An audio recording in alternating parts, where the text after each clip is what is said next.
Tapi kalau misalnya menyambut derby Manchester ini di Super Eh, Sunday nanti, mm-mm. gimana kamu menyambut derby ini? Apalagi walaupun sebenarnya ini Masih agak-agak awal ya. fun fact tipis sebenarnya yang dibilang akhirnya akhirnya untuk derby Manchester aku lupa untuk pertama kalinya setelah berapa tahun gitu United derby ada di Manchester atasnya City. United ada di atas City gitu Iya. kan. Nah, terlebih dengan setelah international break ini banyak tuh muncul list-list ya pemain City yang cedera gitu kan. Mhm. Dari kamu pribadi gimana menghadapi apa hype-nya derby Manchester ini di musim ini gitu? Kalau hype-nya sih, ya itu fakta. Sebenarnya apa ya, kayak kayak pemanis aja sih yang kalau kita di atasnya Nah, City sekarang. Tapi memang eh, hmm, ada hikmahnya juga Manchester hmm, Derby itu dimulai lebih awal gitu, karena hmm, seperti yang kita tahu kan di beberapa hmm, tiap tahun lah itu pasti City mesinnya hmm. lama panas ya kan. Iya benar-benar benar Jadi benar. tancap gasnya itu baru di, ya, paruh pertama musim kompetisi mau masuk paruh kedua baru tuh tancap gas. Hmm, Nah, di periode-periode itu nah, biasanya kita ketemu dia dan kita dihajar tuh hmm, habis-habisan.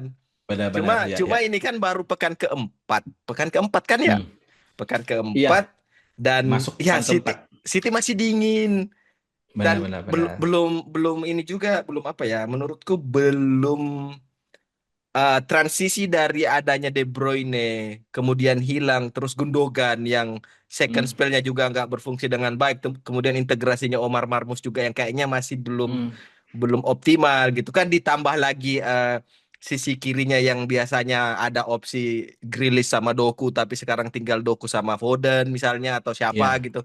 Jadi kayaknya Guardiola ini lagi ada di fase eh, mencari formula baru menurutku ya, Hmm, menurutku pribadi, dan ya. itu akan se- bisa bisa jadi poin plus tersendiri bagi kita gitu. Karena Hmm, nggak banyak perombakan khusus dari Amorim dan ya paling mungkin yang paling kecil itu cuma bagaimana Amorim bisa bisa mengintegrasikan Sesko sih. Cuman menurutku hmm, aku masih tetap apa ya, masih tetap beranggapan bahwa di akhir musim nanti Sesko hmm. akan akan mengakhiri musim 2025-2026 jauh lebih baik dibanding Victor Gyökeres, Ya. champion itu baik-baik. Itu nggak tahu ya, itu feeling feeling awal sih, kayak gila Eh, lihat Gyökeres ini, nggak ada anunya nih, pemain serius. Cuma ya itu cuman tadi, balik ke Manchester Derby ya, iya itu ya. menurutku ada poin plusnya juga, Derby lebih awal Hmm, gitu. Kita masih fresh-freshnya. Cuma hmm. nggak tahu nih, semalam Kamerun kan kalah kan 1-0. eh Ya ya. ya Onana kebobolan dan ada aku lihat Mbomo itu ngejar bola sampai belakang. Semoga aja nggak Hmm. hamstring si kawan ini besok Derby nih. Iya Aku ya. berharapnya sih sama Mbomo sih, dan Kunya nggak tahu Ah, gimana news update-nya. hmm. Kalau ekspektasi Hmm. besar, raihan positif ini besar Hmm. kayaknya ini. Besar. Kayak kayak kayak ada gitu loh yang kamu tahu kan, waktu waktu waktu kita Hmm. episode semifinal leg kedua Bilbao yang kamu Ya terus ya ya pesimis ya. sementara aku optimis gitu kan. Ya ya Sama ya. persis kayak gitu lagi. Cuman yang menjadi apa ya? Salah satu hal yang misalnya terlepas dari yang cedera pemain-pemain City gitu kan. Iya, eh ini nanti main di kandangnya City gitu di City Etihad. Etihad Stadium gitu kan. Mm-mm, Nah, memang ini jadwal awal di matchday keempat kemudian sudah derby Manchester. mm-mm. Secara kondisi kedua tim tanpa melihat siapa tuan rumah, memang aku optimis gitu karena ngelihat permainan City pas lawan Brighton yang kalah gitu, Yes, kalah. eh, itu kayak nggak ada sama sekali bentuk permainannya gitu kan. Betul, betul. Walaupun pada saat di matchday pertama lawan Wolves empat itu kosong City menang meyakinkan empat dengan apa lima ya. performa kayaknya 5-0 atau empat Iya. kosong gitu kan. Mm-mm. performa Tijani Reinders yang meyakinkan, Oh iya, kemudian Tiani Reinders ya. lawan Spurs, kemudian lawan Brighton. Ya kalah. eh Gimana ya? Optimismeku ada, tapi pada saat misalnya lawan di Etihad, aku nggak tahu nih. Justru yang kukhawatirkan itu karena pakemnya Amorim ini gitu. Kira-kira 3-4-2-1-nya ini eh kan di awal-awal Amorim datang itu aku sempat bilang, Mm, kalau misalnya 10 field playernya United ini bisa menjaga strukturnya, betul. itu sebenarnya akan lebih mudah untuk kombinasi permainan gitu, membentuk kombinasi permainan. Mm, Cuman kalau misalnya pada skill lihat lawan Burnley, kemudian lawan Fulham, itu kan yang sering kelihatan kecolongan itu di lini tengah tuh pada saat betul. duetnya Bruno dengan Casemiro satu orang saja out of position udah Iya, kacau tuh kan. betul betul Nah, betul. sementara Tijani Reinders walaupun lawan Brighton kayak nggak kelihatan, tapi roamingnya Reinders itu Mm, mirip-mirip kayak Bruno gitu loh. mm, mm, Nah, mm, mm. aku melihat ini duel antara ini duel derby Manchester yang akan alot atau justru lawak-lawakan nih. Ini kan. Jadi jadi akan ada dua tim mana yang errornya paling banyak, itulah nanti yang menentukan gitu. Jadi bukan mana yang paling superior gitu. Jadi sebenarnya yang kayak kamu bilang karena ini awal-awal gitu kan. Jadi segala kemungkinan itu bisa terjadi gitu. Karena kalau misalnya dilihat dari historical pertemuan gitu kan, Ya. walaupun dari 4 pertandingan terakhir di seluruh kompetisi, United itu unggul dibanding City gitu. Jadi, Mm, mm, mm. eh, tapi kalau secara keseluruhan gitu kan, ya kita harus mengakuin City lebih baik dibanding United gitu karena 10 tahun terakhir itu memang masa-masa Ya kelam itu untuk masa-masanya City. lah. Mm. Ya, jadi memang masalah opini ini derby di mana United ada di atas City sebenarnya ya karena memang baru mulai aja laganya gitu kan. Betul, Kecuali kalau betul, misalnya sudah 15 match kemudian ketemu betul. United di atas, Ya ya bisa itu lah. bisa divalidasi lah gitu kan. Betul, betul, betul, betul. Ya. Jadi kalau dari aku pribadi sebenarnya memang, ya aku setuju dengan kamu bilang karena ini awal-awal optimismeku itu lebih kepada segala kemungkinan bisa terjadi di mana United bisa menang di Etihad Stadium gitu. Antara lawak-lawakan.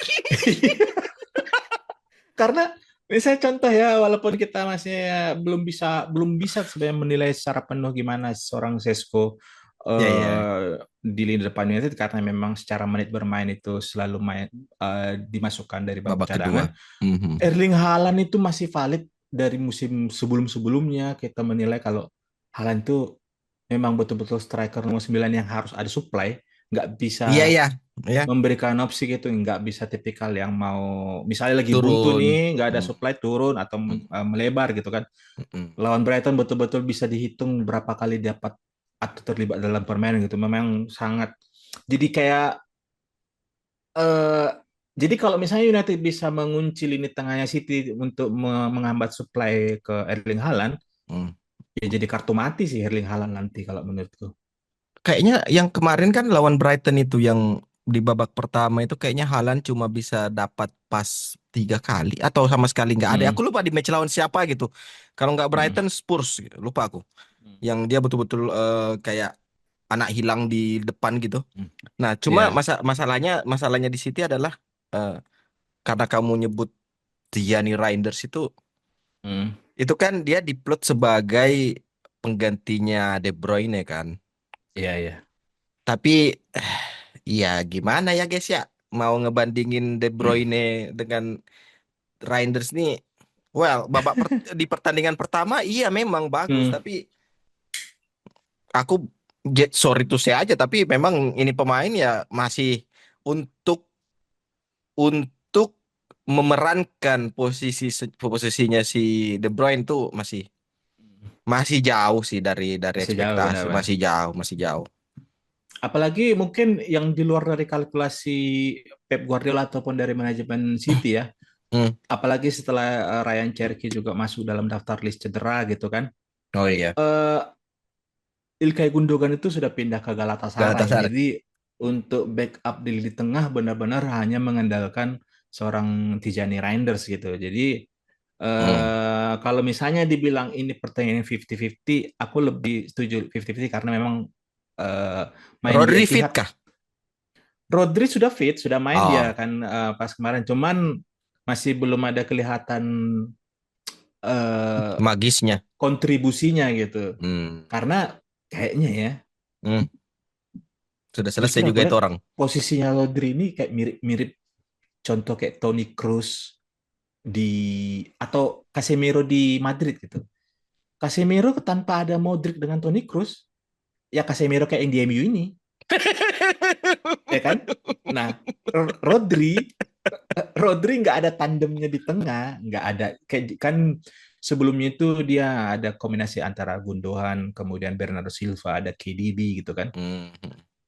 Nah, ini dia sering kombinasi dengan seorang Matheus Cunha yang inverted ke tengah. Oh iya. Betul-betul kesulitan sih ngelihatnya Hmm. Hmm. Rodri main. Walaupun memang ini pertandingan awal musim di mana sebelumnya dia habis kembali dari cedera Cedera. gitu. Hmm. Di episode pertama musim ini kayaknya kemarin aku sempat ngomong kalau John Stones itu yang pindah kan ternyata salah salah salah player, bukan John Stones. John Stones masih di situ, Ya, ding. ya, ya.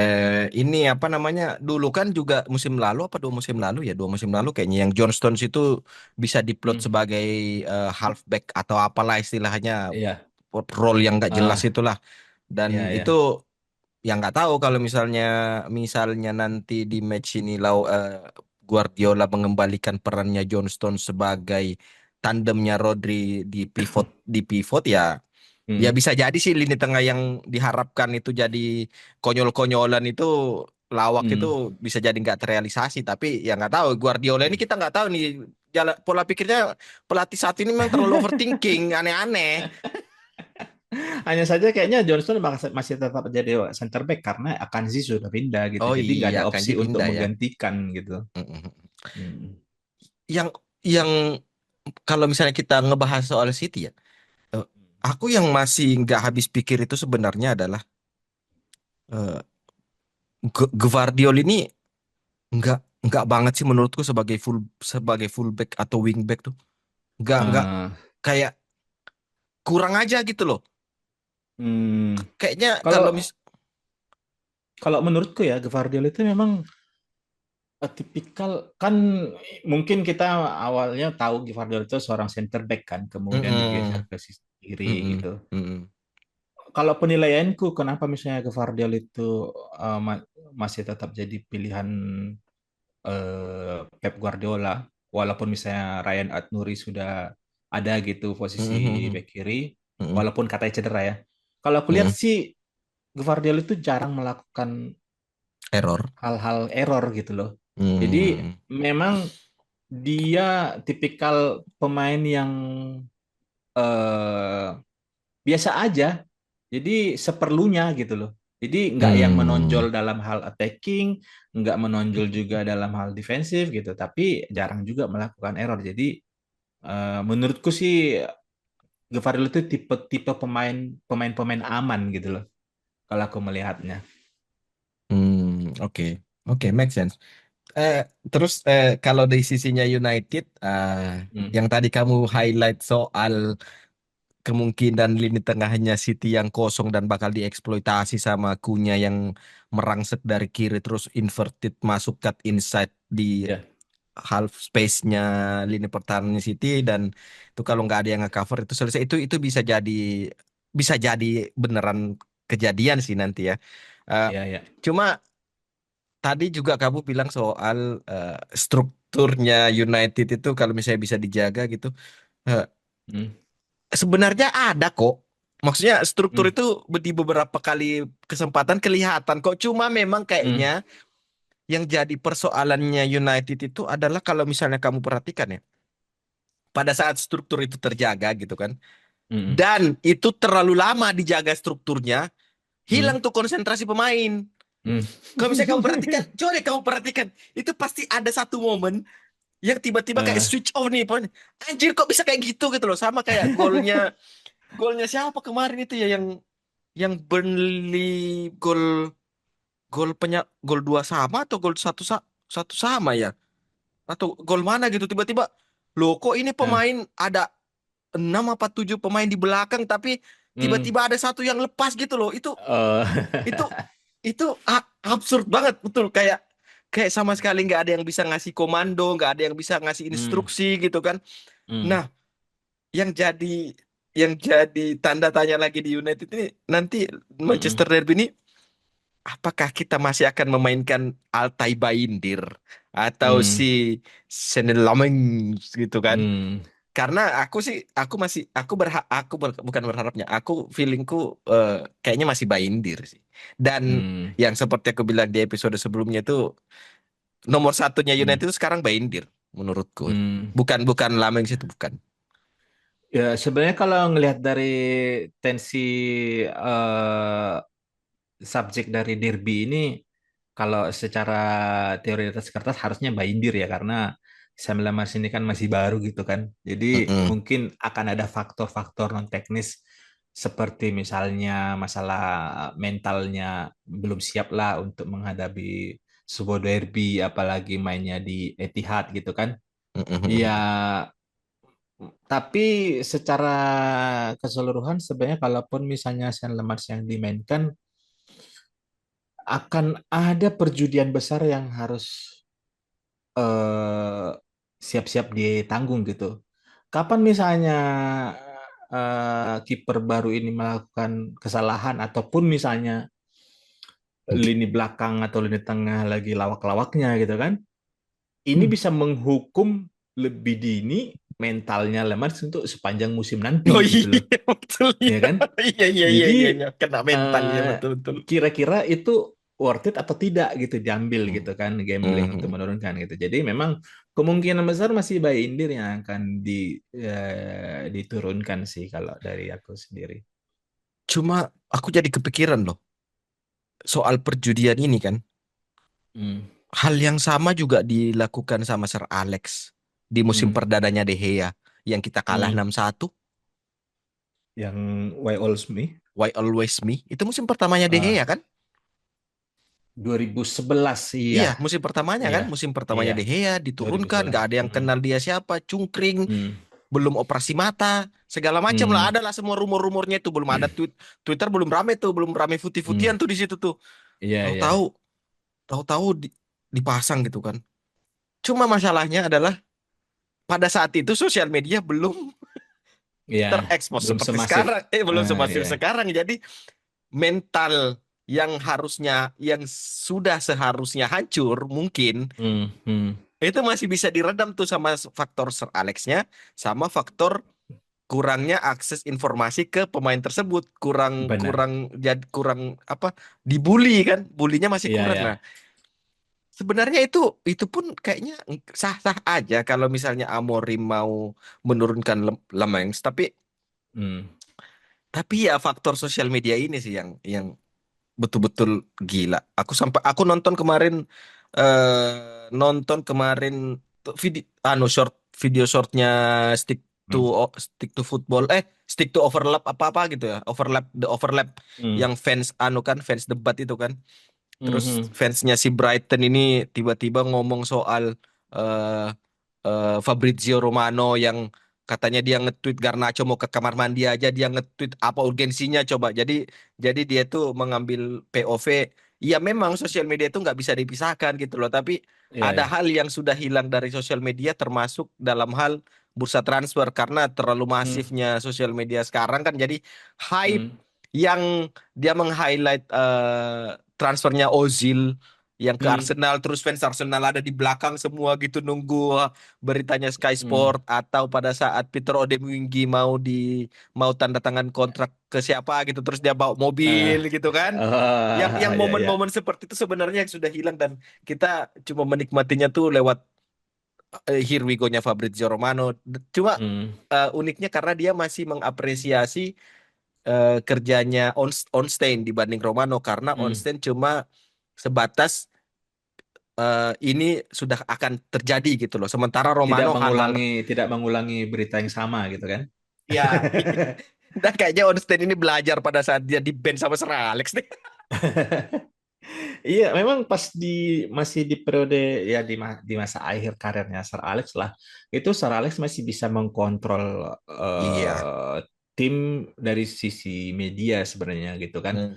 Hmm. Dan nggak ya kita nggak menutup mata juga sebenarnya kalau di zamannya Sir Alex itu kalau misalnya dibilang United ada di kondisi-kondisi di mana sering diuntungkan oleh pengadil lapangan, ya sebenarnya itu hal yang Ya, kita sulit mengaminkan kita, kok. iya, iya kan, itu. Nah, tapi ya itulah salah satu kenapa dibilang Sir Alex itu menjadi pelatih terbaik di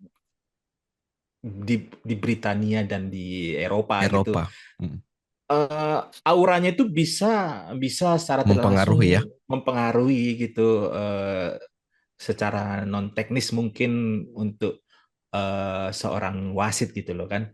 Nah, Hmm, hmm, hmm.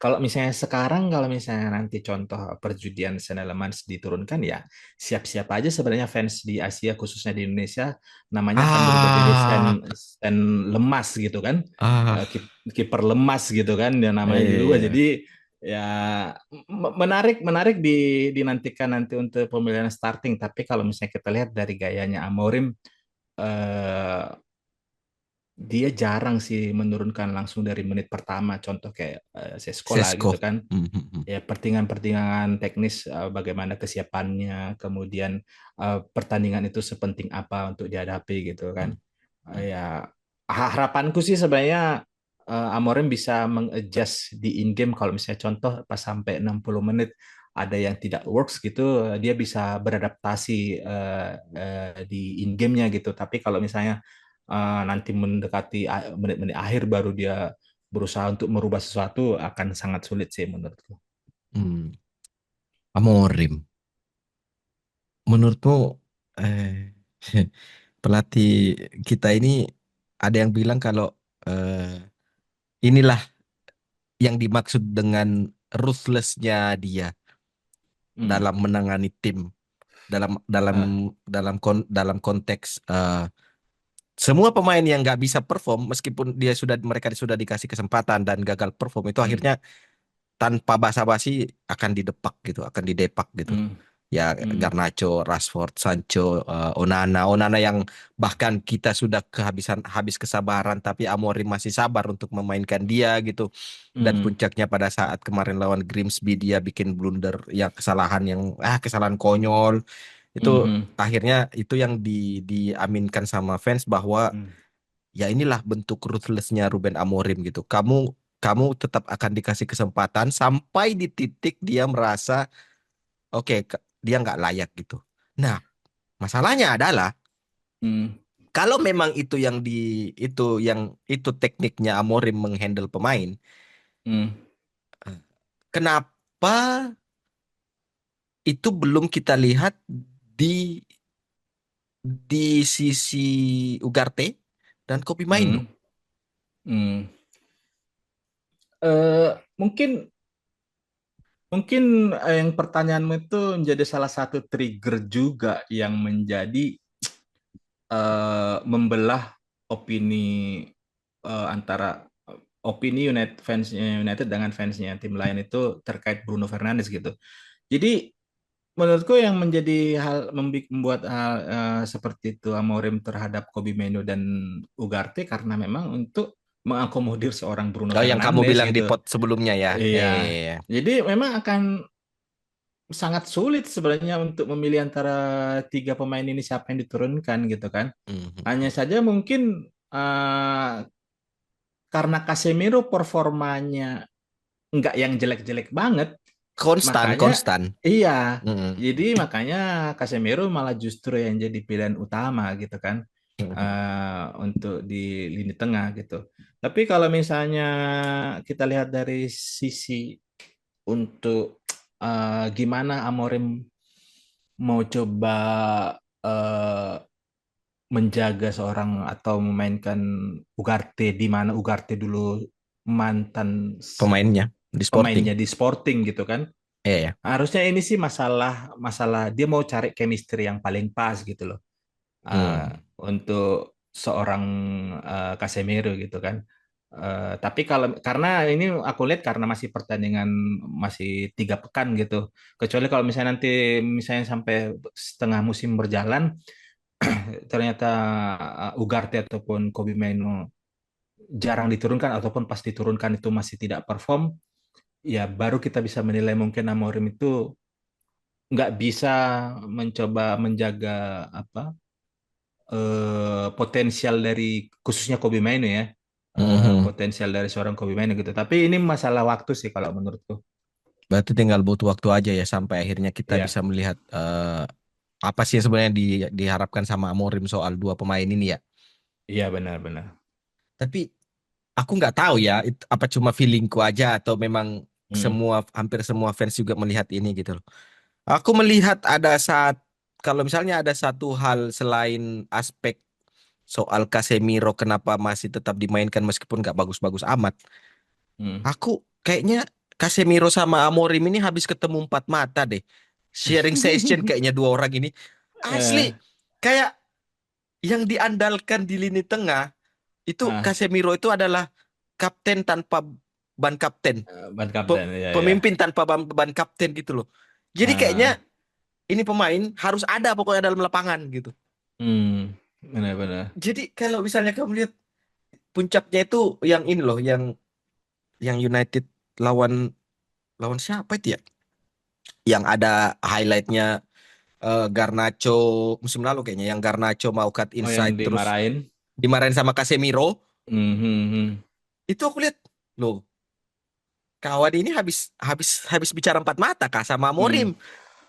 Bisa jadi juga salah satu yang baru aku kepikiran ya. Salah satu masalah fitness level sih kalau menurutku. Jadi Oh iya. Casemiro di usia yang seperti itu, kemudian di posisi di mana dia harus menjadi salah satu jangkar di struktur 3-4-2-1 3-4-3 itu, dia dia jarang cedera dibanding Ugarte dengan Kobe Mainoo gitu Iya. loh. Jadi kalau menurutku salah satu faktor teknisnya adalah masalah fitness levelnya Hmm. Casemiro, karena yang salah satu highlightnya kenapa juga dibilang Onana dipinjamkan, Amorim itu kecewa kenapa baru 2 minggu main itu sudah langsung cedera gitu loh. Jadi dia dia merasa tanda tanya besar dengan pemain ini. Jadi kalau menurutku salah Hmm. satu faktornya adalah masalah fitness level sih. Make sense, make sense, make sense. Hmm. Balik ke Manchester Derby. Manchester Derby paling memorable pasca Sir Alex Ferguson apa? Kalau misalnya di era Sir Alex Ferguson kita semua kayaknya sepakat ya satu suara 4-3 Hmm. Steve Bruce, Michael Owen Hmm. Iya, sama Robin van sama Van Persie sih. Persie. Iya, sama sih.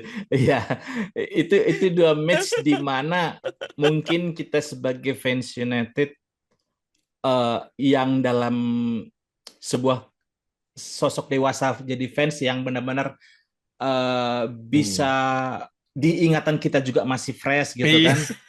Memandu pertandingan itu memang jadi anu. Tapi kalau yang pasca Sir Alex sih yang aku teringat di lintasan pikiran itu adalah di zamannya, itu di Mourinho, zamannya Ole atau siapa gitu, atau Mourinho ya, yang Pogba akhirnya United menang 3-2. Mourinho ya, Mourinho, Mourinho, Mourinho. yang ada Alexis Sanchez gitu kan, Pogba, ya kan? Itu sih eh, ya memang kalau misalnya Mourinho itu Kok diam? harus diakuin, mentalitas Mourinho di pertandingan penting itu nggak perlu diragukan gitu. Iya. Yang jadi masalah itu kan sebenarnya pertandingan itu bukan hanya 1-2 pertandingan gitu kan di Duh. liga ini kan. Iya harusnya kalau misalnya bisa menang lawan City, kenapa lawan Aston Villa nggak bisa menang gitu kan. Masalahnya poinnya sama-sama 3, kalau menang imbang 1 gitu loh. Jadi ya yang yang memorable setelah pasca Sir Alex mungkin itu sih, apalagi itu terjadi di Etihad, Etihad Stadium gitu kan, Etihad. kemudian ada golnya Chris Smalling Nah, iya. di depan gawang gitu kan, jadi Iya. itu sih pertandingan yang memorable bagiku sih. Itu kan yang pertandingan. sama aku juga tiba-tiba langsung ingatnya Hmm. ke situ. Itu kan yang itu bukan itu pertandingan yang sama bukan sih yang di babak kedua itu Hmm. oleh Jose langsung switch posisinya Hmm. Pogba jadi di playing atau apa gitu loh. Yang lebih maju kan? Iya yang Iya lebih ya. lebih maju gitu kan. Kayaknya Ah, ada satu pertandingan lagi deh. Cuma aku nggak tahu itu posisinya menang atau kalah gitu. Dan kayaknya itu hmm. eranya Mourinho juga. Hmm. Kalau yang ini kan posisinya Pogba jadi lebih advance kan, yang sampai dia Iya carry ya. bola, sampai dia bisa Hmm. heading gol. Hmm. Kayaknya ada satu pertandingan, aku lupa di Etihad atau di Old Trafford gitu. Cuma kayaknya beda dengan yang ini. Yang di babak kedua, di babak pertama itu kalah atau seri atau butuh menang gitu. Terus tiba-tiba di Hmm. babak kedua itu Pogba itu di yang posisi awalnya dia lebih advance digeser ke belakang. Hmm. Jadi bola-bola diagonal itu lebih sering dari Dari kakinya Pogba dan Pogba. iya dan eh, akhirnya kita kayaknya menang di aku lupa itu hmm. berapa skornya gitu. Aku Hmm. cuma ingat banget tuh perannya bisa aku sampai gila ini Mourinho bisa bisa bisa mengendalikan Pogba sampai disuruh ke belakang gitu kan. Bola berawal dari dia semua gitu. Eh, Yang lawan yang golnya McTominay itu eranya siapa 2019 sih itu? Ole itu. Oh, Ole ya, yang gol Oleh terakhir itu menit-menit terakhir itu kan? ya Oh. itu kan di zaman dimana statistiknya United itu busuk lawan tim lain tapi Tapi mendominasi iya, lawan iya, City gitu kan. iya, iya. Dan Ya. dan itu kan yang muncul statistiknya semua manajer nggak bisa ngalahin Guardiola tapi Ole Gunnar Hmm. Solskjaer dengan sendirinya bisa. Nah, jadi menyinggung tadi masalah terkait khususnya Amorim eh, melatih United ini dan kita menyinggung yang kamu tadi terkait historical United setelah Sir Alex itu Sir Alex. kita sudah melewati zamannya David Moyes, Louis van Gaal, Ryan Giggs, kemudian Michael Carrick. Mourinho, Michael Carrick, dan Eh, Ole gitu kan. iya. Sebenarnya yang menyelamatkan, bukan menyelamatkan. Salah satu privilege-nya Amorim saat ini Hmm? adalah tiga mantan pelatih United itu dipecat dari tim sekarang Pertanyaan ini gitu. iya, iya, iya, iya. Jadi itu yang salah satu secara tidak langsung yang bikin menguntungkan Amorim agak minim badai kritikannya kalau menurutku karena kayak sebelum-sebelumnya aku bilang ya pelatih United itu akan eh, selalu akan lebih baik kalau misalnya pelatih yang sekarang ini itu eh, jelek gitu. Jadi Iya, contoh iya. misalnya akhirnya statementku itu terpatahkan karena kondisinya Erik Ten Hag. Oh, Erik yang Ten Hag dipecat sekarang dari ya Bayer Leverkusen itu dipecat ya. Iya, gitu iya, kan. iya. Ya. Iya, iya. Jadi zamannya Mourinho setelah digantikan oleh itu pas Ole lagi jelek-jeleknya akan ada tuh poin positifnya Mourinho tuh muncul tuh kan. Iya, iya, iya, iya, Begitu iya. I juga see, I see, I see. setelahnya. I see, I see. Setelah Ralf Rangnick Ragnik, the professor. ya kan Ole itu sempat kan stigmanya pelatih yang tanpa ada filosofi macam-macam tapi permainan fluid, gol banyak, masa-masa duetnya Marcus Rashford dengan Anthony Anthony Martial Martial gitu lah. kan. Iya, iya, iya, iya. Iya, di zaman COVID gitu kan. Terus dibandingkan dengan Ten Hag, akhirnya buruk tuh Ten Hag gitu kan. Nah, sekarang ini sekarang ini sulit untuk mendiskreditkan Amorim karena Amorim. memang Ten Hag, Mourinho dan Ole sama-sama berdekatan dipecat semua gitu loh. Iya, iya Jadi, betul. Iya jadi betul. ini salah satu secara tidak Betul, langsung betul. privilege yang didapatkan Amorim dibandingkan pelatih-pelatih sebelumnya. Iya betul betul. Iya, iya, iya. Make sense. Iya, iya. Hmm. Opini yang ya masuk akal, valid, valid, valid. Soalnya, Hmm. tapi kacau juga sih tuh. Kamu baca nggak sih yang kenapa Erik Ten Hag dipecat sama Leverkusen? Kalau yang aku Kacau sih itu. dapat Kacau sih itu pemain asli. nggak setuju dengan taktiknya dia, kemudian dia mau coba mempengaruhi transfer dari manajemennya, kemudian staff-staffnya juga yang dia bawa sendiri nggak satu suka sama dia. ini dengan Iya, dia gitu kan. iya. Itu sih Kacau sih agak-agak itu. lucu Aku lihat sih. gila ini botak satu ini asli betul-betul. Jadi sebenarnya Tapi kalau menurut itu bukan salah Ten Hag, salahnya orang Leverkusen sih.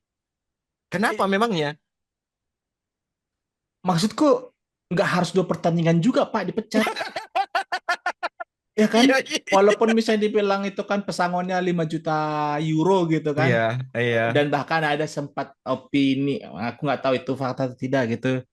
Harusnya lebih cepat lagi dibanding 2 pertandingan mereka pecat gitu katanya. Jadi ya gimana Precision ya? dong. Iya,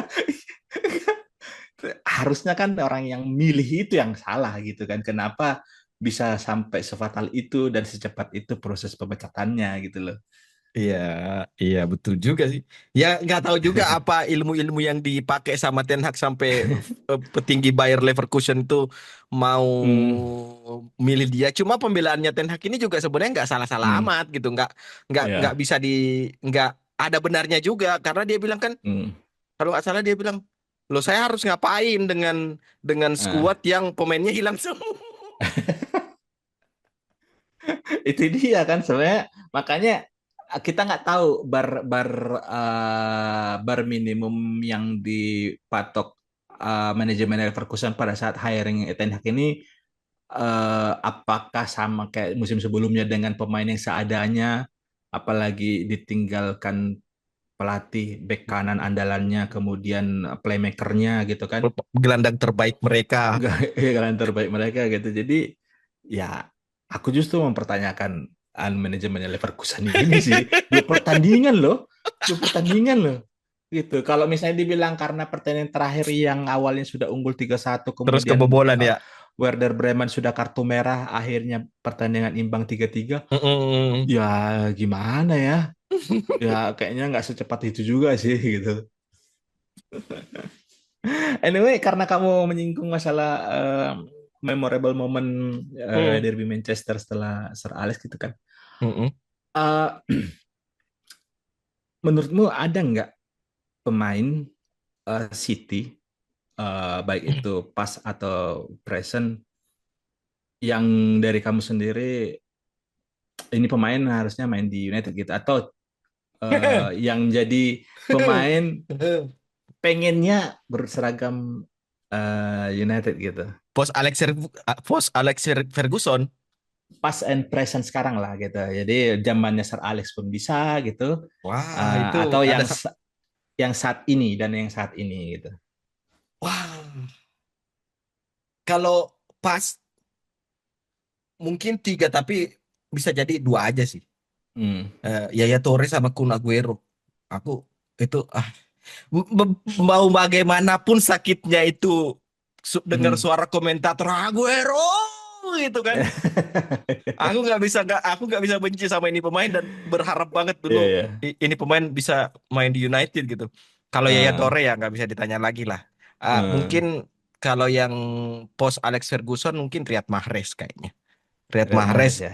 mm-mm. Eh, Selain itu ya Jack Grealish sih.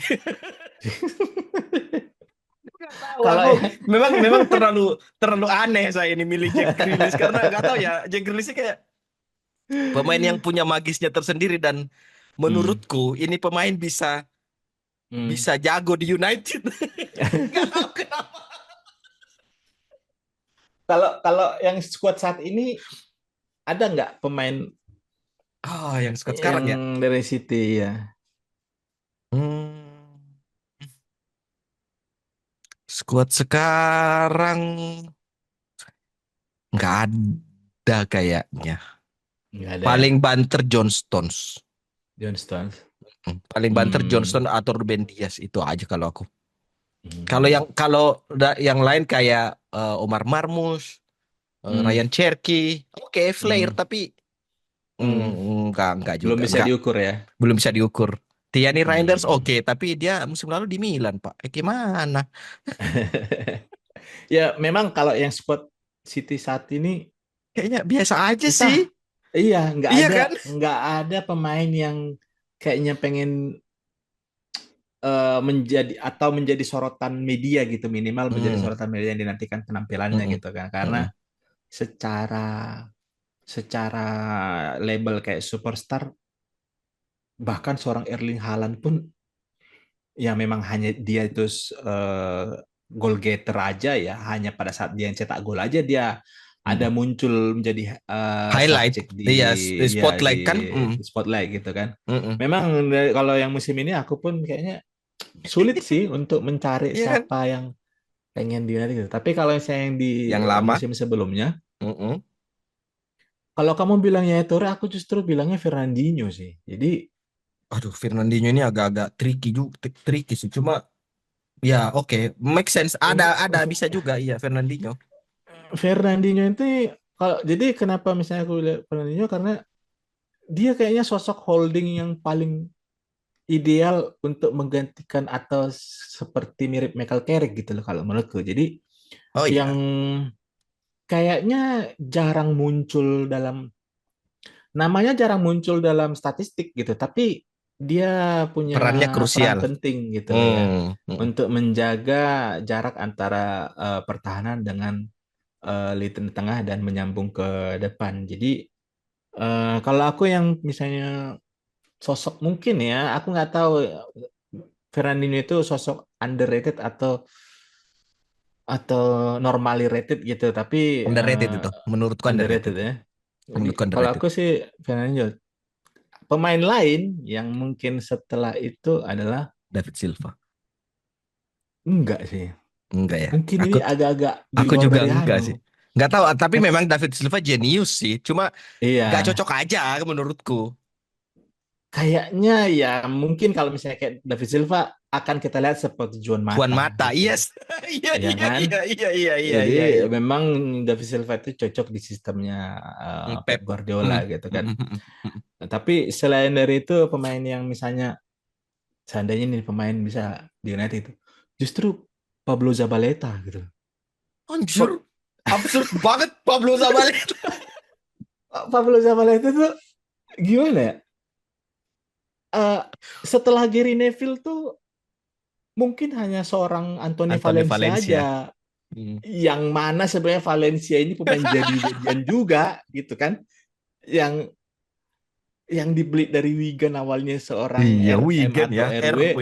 Iya, betul. tiba-tiba jadi RB gitu loh. Mm, Nah, mm, mm. ini mungkin karena masalah faktor minimnya eh, kaderisasi fullbacknya United gitu. Jadi ya kan ya kita harus mengakuin zaman zaman jaya-jaya United itu di Enras 4-4-2 itu ya mengandalkan permainan dari sayap sebenarnya crossing-crossing Betul, gitu kan. betul, Yang mana hal itu kayaknya nggak pernah diajarin yang sekarang ini gitu loh. betul, Jadi betul, betul, betul. walaupun misalnya yang sifatnya spekulatif kan hal itu bisa menguntungkan Mempengaruhi. di Hmm, kondisi-kondisi tertentu gitu kan. Jadi mm, mana mm. misalnya entah bikin potensial error back lawan gitu kan, Betul, entah betul, bikin kemelut gitu kan. betul. Nah, Pablo Zabaleta itu Pablo Zabaleta loh. gimana ya? Karena aku masih meyakini tim yang hebat atau tim yang akan juara Yang itu adalah yang fullbacknya memiliki berfungsi ya. pemain bagus gitu. Betul. Ya, Nah, valid, valid. di mana hal itu yang kita kenang hanya di zamannya Gary Neville sama Patrice Evra gitu. Nah, Iya. setelah itu kayaknya nggak ada gitu. Jadi Pablo Zabaleta Rafael. sih. Rafael tuh ya emosional Amerika Latinnya itu kan masih gimana ya menggebu-gebu gitu kan. Tapi itu Rafael itu diuntungkan karena yang lagi bagus aja MU. Iya kan? Lagi Iya, bagus aja itu. iya, iya, iya. Coba misalnya udah lagi buruk-buruknya ya kayaknya hampir-hampir mirip kayak Diogo Dalot ya pas masih zamannya yang dia bagus maju ke depan tapi jelek di untuk mengcover pertahanan gitu loh. Jadi Rafael itu diuntungkan karena yang itu di pas di ada yang membackup dia gitu kan. Nah, kemudian dia mau overlapping ke depan juga kayaknya nggak terlalu jadi persoalan. Oh Eh, iya. ya kalau misalnya kita lihat sih momennya Rafael itu kan hanya pada saat golnya lawan Lawan KPR lah. Liverpool. Oh, Lawan Liverpool KPR. juga gitu kan. Ya. Ah. Jadi ya kalau aku Tapi sih Pablo Zabaleta sih. kenapa bukan Aguero? Kenapa bukan Riyad Mahrez? Eh, kalau Fernando, kalau Yaya Toure kan karena kamu Mm, merasa lebih Fernandinho yang lebih bisa menggantikan Michael Carrick kan, dan iya. ya Torre memang lebih advance sih. Cuma itu Hmm. ya, kenapa bukan Aguero gitu? Aguero gimana ya? Sebenarnya United itu dari zamannya setelah Sir Alex itu tidak pernah ada kekurangan opsi Iya pemain sih, bintang gitu loh. iya sih, iya iya iya. Sementara di posisi back atau fullback itu, fullback kanan itu Hmm, kita nggak pernah ada misalnya pernah beli proper ya. pemain, ya minimal misalnya pemain mahal lah misalnya gitu kan. Sementara Hmm, di lini depan itu mulai dari ya walaupun misalnya itu barter ya Alexis Sanchez, sama Mkhitaryan. Lukaku, Iya iya iya iya. Mkhitaryan gitu kan. eh ya Transfer kocak. iya banyak sebenarnya kalau misalnya mau kita bilang pemain-pemain lini depan yang sebelum dibeli atau pada saat dibeli itu pemain sebenarnya punya nama gitu. Sementara di posisi back itu kayaknya siapa? Habis Gary Neville kemudian Ashley Young itu kan di kanan apa di kiri sih dia setelah Multi di talent si convert kawan juga itu, kan? kiri Iya, kanan bisa dia. iya. Nah, praktis bahkan Talir Malaysia juga kan ya Oh siapa iya. yang kenal pada saat dibeli gitu. Jadi di lini belakang khususnya fullback itu justru malah posisi-posisi di mana pembeliannya nggak terlalu yang mentereng sih kalau menurutku. Ya, tapi jujur ya, Antonio Valencia itu menurutku salah satu pemain yang peak karirnya itu Hmm. betul-betul sempurna dalam Hmm. dari dalam aspek eh, kontribusinya dia di klubnya, proses Hmm. kepindahannya, sama caranya dia keluar dari klub. Itu betul-betul pemain yang menurutku kalau ada Hmm. karir sempurna pemain Antonio Valencia menurutku. Bayangkan loh Eh, dari Wigan, posisinya eh. RW, diplot jadi RB, badannya tiba-tiba gede, dikasih nomor 7, minta nomor 25 lagi kan di musim berikutnya. Jadi kapten. Jadi kapten, juara liga, crossing nggak bisa tapi sekali ngegolin, buset tendangannya nggak kira-kira kan? Memang ya mungkin lebih ininya pemain yang tanpa drama lah Iya. untuk karirnya kan. Jadi dibilang hype juga enggak, tapi yang hal-hal non teknis di luar lapangan nggak pernah ada Hmm. menjadi subjek makanan media untuk Iya. ini mempengaruhi Anthony Valencia ini gitu kan. Jadi ya cuman aku nggak tahu kalau misalnya ah, ada pemain yang kayak gayanya Valencia yang kayak gitu saat ini eh, masih masuk nggak di sistem sepak bola yang sekarang ini gitu loh.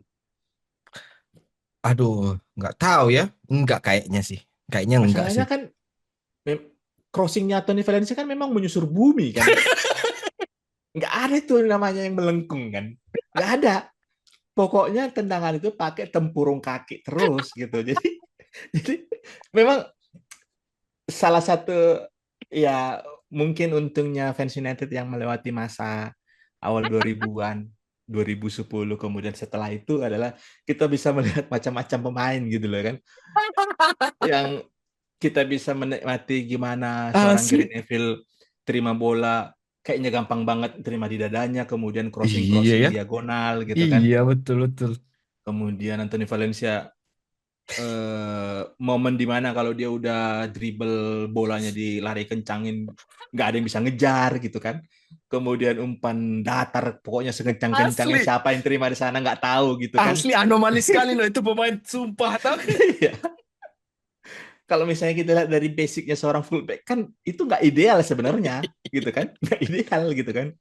Hanya saja mungkin ya mungkin yang diuntungkan Valencia itu ya masih di zamannya Sir Alex Betul. gitu loh, Masih di yang memang zaman di sistem kondisi 4 tim yang back. lagi Mm-mm. bagus gitu loh. Betul, Ya betul. kan? Seandainya dia di sekarang itu hmm, bulan-bulanan pasti ya kan, bulan-bulanan pasti nggak bisa belok, pokoknya lurus terus kan. Ya kan? Ya kan? Misalnya kalau dilihat dari kalau ada orang-orang yang sudah mulai menakar Aduh, skillful seorang pemain sepak bola itu aduh. mungkin nilainya paling pas-pasan lah Valencia itu kan. Karena memang kayaknya susah itu badan mau mau skill move itu kayak susah gitu loh. Jadi hanya saja efektif. ya Efektif, kan? iya, iya efektif. Jadi inisiatifnya untuk mengirim bola ke kotak penalti itu udah menjadi salah satu poin plus dari seorang pemain dari sisi sayap gitu kan. Betul, betul, betul. Masalah Perkara United itu yang sampai atau enggak urusan belakangan. iya, Iya, ya iya, kan? iya, iya. Karena itu valid. Contoh kayak di case-nya Anthony, gimana ada mau percobaan kalau bola udah di sisi sayap, dimundurin lagi ke Dimundurin belakang lagi. gitu. Iya, betul, betul, Jadi betul. kalau dari aspek sisi spekulatif bagus Anthony Valencia gitu loh. Yang yang menambah eh, yang menambah poin anomalinya Antonio Valencia ini selain yang tadi Hmm. kamu bilang, pokoknya Eh, bola dibikin ditendang dulu baru dia lari kan. Benar, iya. Itu adalah step over dummy-nya itu loh. Asli, itu nggak banget itu. Iya. Kan nggak ada yang aneh-aneh dia melakukan tipuan gitu kan, Nggak ada, nggak atau ada. take ons gitu. Nggak ada. Yang penting kan bola selama nggak di kaki lawan, siapa dapat duluan itulah yang Yes. diuntungkan gitu. Jadi Dalot, Dalot walaupun misalnya dia punya teknik, tapi kayak nggak ada apa ya, Anu, karakter iya, yang bisa dikenang gitu loh. betul, betul, Oh betul. ini bagusnya ini gitu loh. Betul, betul. Ya, justru kayak lebih mudah mencari jeleknya kan, Iya, dibanding iya. minimal ada satu satu hal yang bisa menguntungkan tim gitu loh, ya kan? Nah itu yang nggak ada gitu. Padahal dulu Dalo tuh sempat kita kita kita elu-elukan sebagai, wih, ini pemain kalau di kanan Hmm, bisa dia cut inside, bagus crossingnya di kanan hmm, bapuk, iya. digeser ke kiri bisa dia umpan Hmm, tajam ke kotak penalti, enggak juga, bodoh aja. ya. Jadi nggak tahu sebenarnya. Karena pada akhirnya yang mengikis optimisme kita ke dalam itu kan karena pada saat apa inisiatif dia untuk mengirimkan bola ke kotak penalti itu nggak ada gitu. Ah, Pada iya, saat ada, nggak ya nggak diambil. boom kan? Iya kan selalu Iya, iya, ketinggian iya, ya iya, kan? iya, iya. Iya, decision Jadi makingnya buruk, decision makingnya buruk. iya. Iya, iya, betul, betul. Kalau eh, balik ke anu ya, memorable moments City Hmm, United ya. hmm. Kamu masih ingat gak apa yang kamu lakukan pada saat kamu masih ingat gak momen-momen yang kamu masih ingat gak apa yang kamu lakukan pada saat 4-3 Owen itu loh. Owen. Aku sampai sekarang Hmm. masih ingat loh. Itu sebenarnya itu kan momennya yang crack crack Bellamy juga kan. Iya, itu Eh, Belami juga parah juga itu asli. itu sih sebenarnya sebelum golnya McCallum, asisnya dari Ryan Giggs itu Mm-mm. malah aku lebih City yang menang sih. City yang menang Hmm. karena memang gimana ya? Owen di MU itu kan gimana ya? Nggak pernah sama sekali menaruh ekspektasi ini ke pemain ini yang tiba nggak ada angin, nggak ada hujan tiba-tiba main di MU gitu kan? Ini Bingung gitu dari loh. Liverpool lagi. Liverpool gitu loh. Kan kalau misalnya dibilang salah satu transfer paling absurd juga Owen ini sih ke Mm. MU gitu. Jadi kalau di momen itu memang benar-benar ya eh aku nggak tahu sebenarnya apa yang bikin ini selalu ada yang membikin apa namanya itu kalau zamannya Sir Alex itu last minute goal itu satu hal yang Keniscayaan.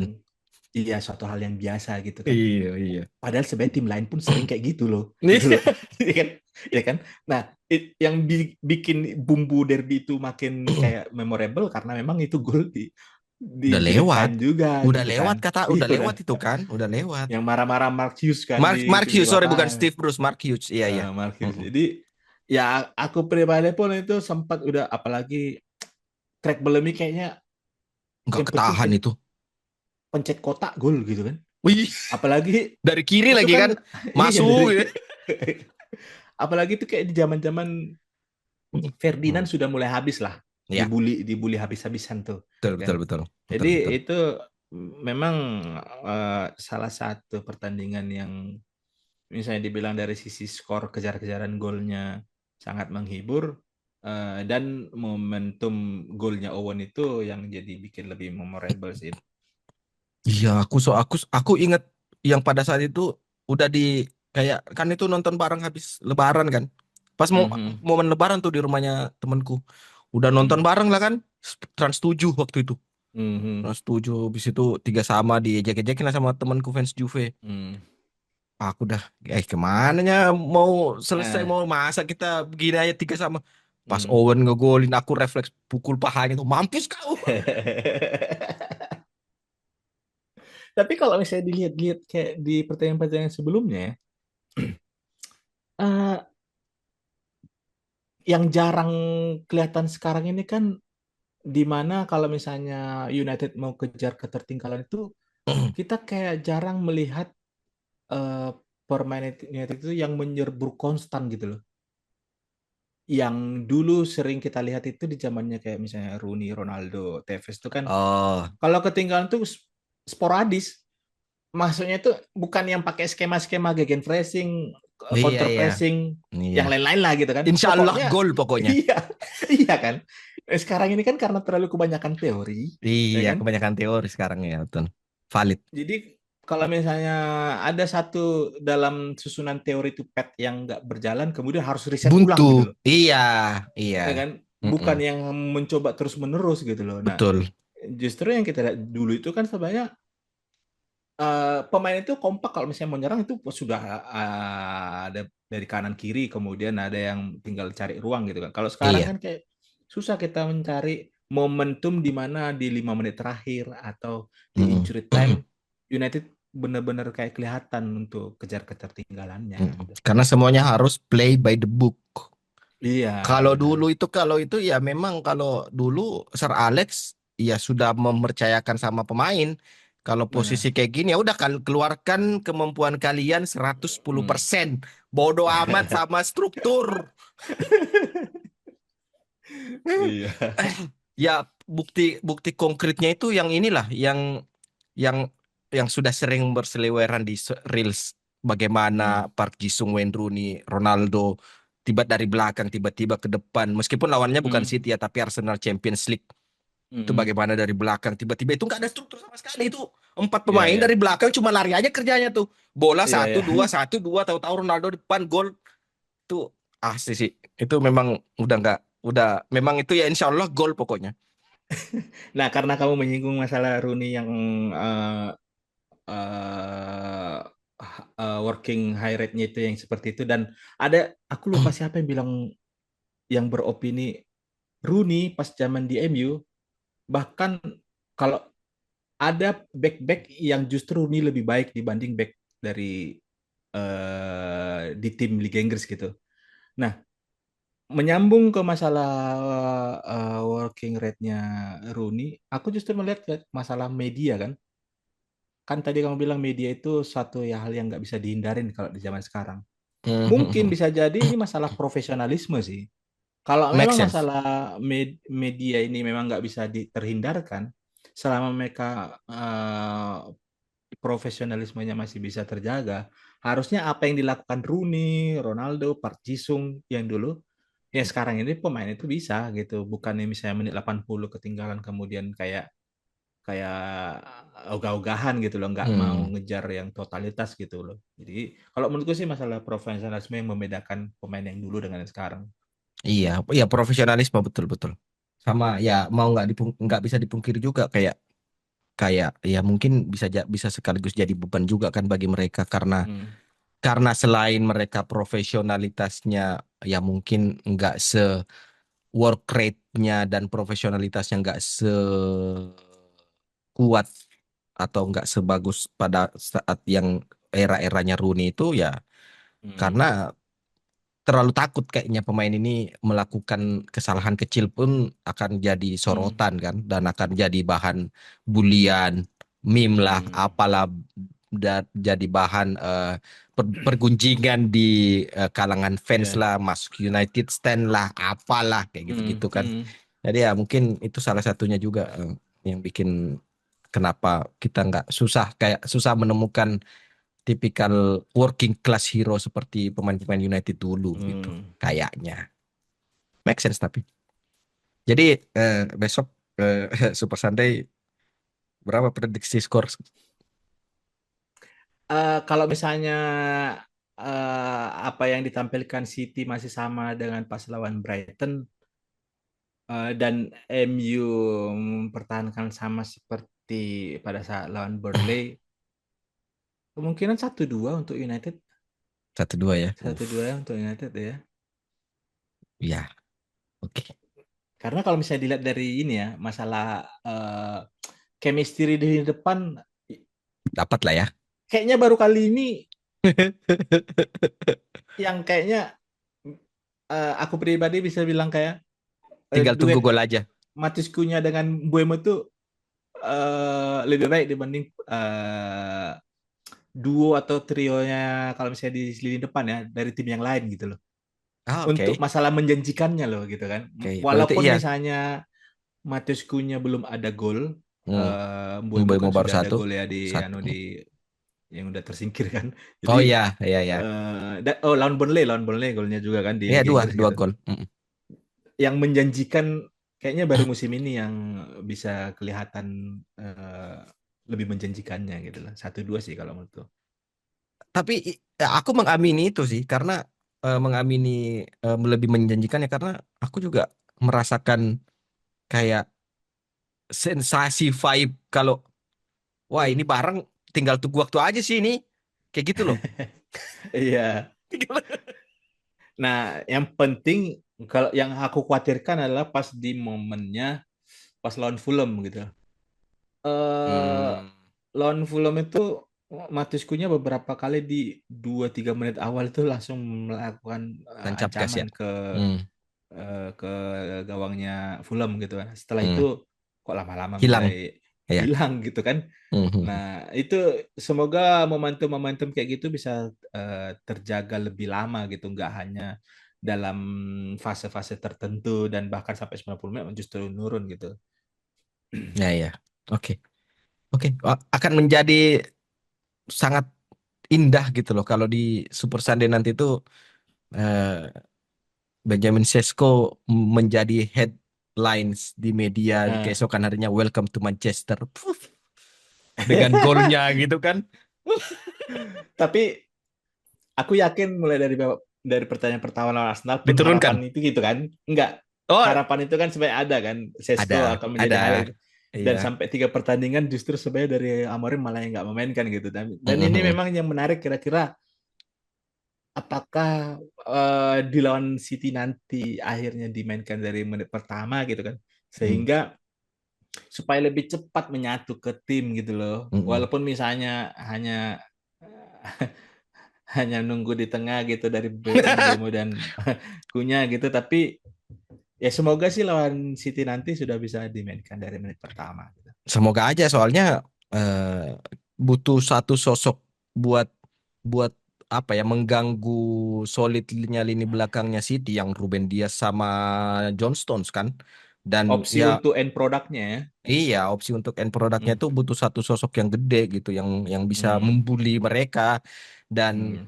soal tadi aku sempat menyinggung Gyökeres akan Hmm. nggak sebagus Sesko itu faktor lainnya adalah kalau misalnya kamu memperhatikan, meskipun nggak bisa dijadikan Hmm. patokan juga ya, nggak bisa dijadikan standar, tapi ya di beberapa kali highlight adalah itu Hmm. beberapa kali kita lihat Sesko kalau kata orang, wih pemain sayap ini orang gitu. Kalau masalah Gyökeres ya, Nah, iya gimana gitu. apalagi Ujung-ujungnya ngebanter Arsenal lagi. apalagi mungkin kita melihat highlight klip yang sama yang dia main di Swedia gitu kan. Oh, Di pikiranku itu adalah oh iya. biasanya itu pemain baru yang jadi badut itu pemain MU, ya kan? Pemain MU biasanya. Iya, Dan iya. ini justru di Arsenal itu, Mm-mm. ya ampun, kayak bersyukur banget akhirnya Nggak jadi kan? bukan bukan karena Sesko yang dibeli gitu, tapi Gyökeres yang nggak Ke jadi ke Arsenal. MU gitu loh. Iya. Aku Dan sudah itu shot aku sudah itu mewanti-wanti temanku yang fans Arsenal. eh, Lihat aja ini nanti siapa Gyökeres itu bakal jadi Adebayor. Dan ya yang mungkin nggak terlalu kelihatan. Awal mula Gyökeres dibeli Arsenal tuh kan fans Arsenal tuh semangat tuh gini semua kan. Iya, iya, iya. Sekarang sekarang tuh aku yakin mereka untuk menirukan selebrasi itu udah malu-malu gitu loh. Malu-malu, Pak. Karena Iya, tinggal ngelihat badutnya itu loh. Bener-bener badut loh.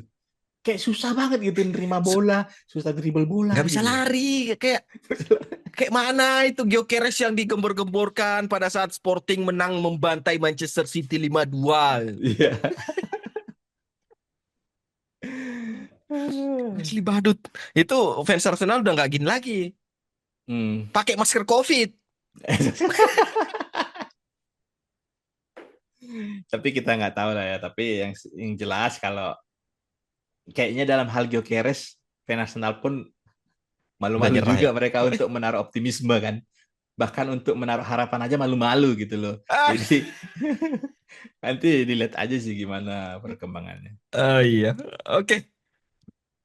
Sekian dulu episode The Number Show atau Ya, United Perjuangan edisi Matchday Manchester Derby.